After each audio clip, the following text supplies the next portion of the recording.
3 โมงนี่แหละตกหนักนำตัวปลาไม่สมอพวกครับมื้อนี้เป็นวันที่24 25นี่เนาะพ่อแม่บ้านส่วนหนึ่งมาอ้อยงานอนามัยที่เยอะดันพอดันพวกนี้แล้วพวกคัดไปสัญญากับบ่ได้นี่เป็นคนทางไปสัญญาเด้อเนี่ยนี่พ่อแม่บ้านส่วนจุนึงไปให้ไปส่วนล่างก็กลับมาอ้อยงานอนามัยที่เยอะว่าพอคัดพวกคัดไปบ่ได้แล้วนี่จะเป็นพวกคัดไปบ้านไม่สมอเด้อเนี่ยกดไลค์กดแชร์ให้ได้พ่อแม่ท่านพ่อแม่พี่น้องส่วนผู้ได้เห็นกะกดไลค์กดแชร์ให้ได้มื้อนี้เป็นมืออ้อยงานรวมหมู่บ้านไม่สมอเด้อเนี่ยข้าพเจ้ามาไลฟ์สดอยู่นี้ใครให้เบิ่ง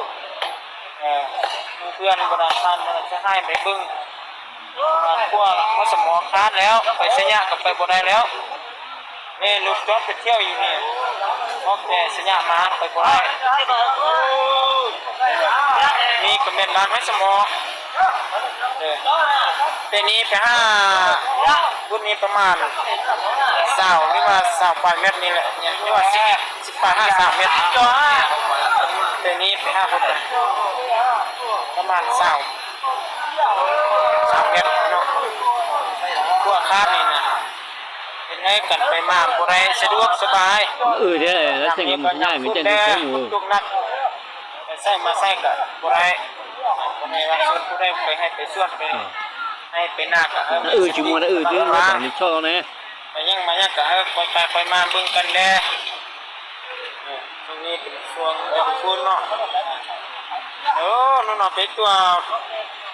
อนามัยช่อขี้เหงื่อตันช่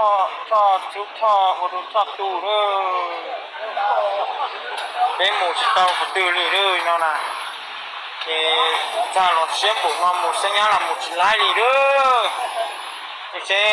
จะตั้งในบ้านเลยว่าพวกแผ่นนิจายผมก็ไล่ซื้อเราจะบริษัทเราจะเขาแก่รับเหมาแก่แล้วที่ตัวพอตัวไปสั่งมาอยู่หมู่เก่าเลยที่มาประมาณนั่งเก่าเม็ดหรือว่าเก่านักเก่ายิงเม็ดนี้นะอีเจียจากจิตตัวอีเจียตัวเลยตัวสนใจคนสนใจเลยเป็นดอกนะเป็ดบัวแต่ยี่ยามัวเป็ดบัวปลาโจเป็ดบัวเป็ดโจปลายี่ตัวเต่าตานะม้วนหนังกว่าตัวน้อยตัวน้องเจประมาณนี้มันเกิดอ้อนน้อยเป็นน้อยใช่ไหม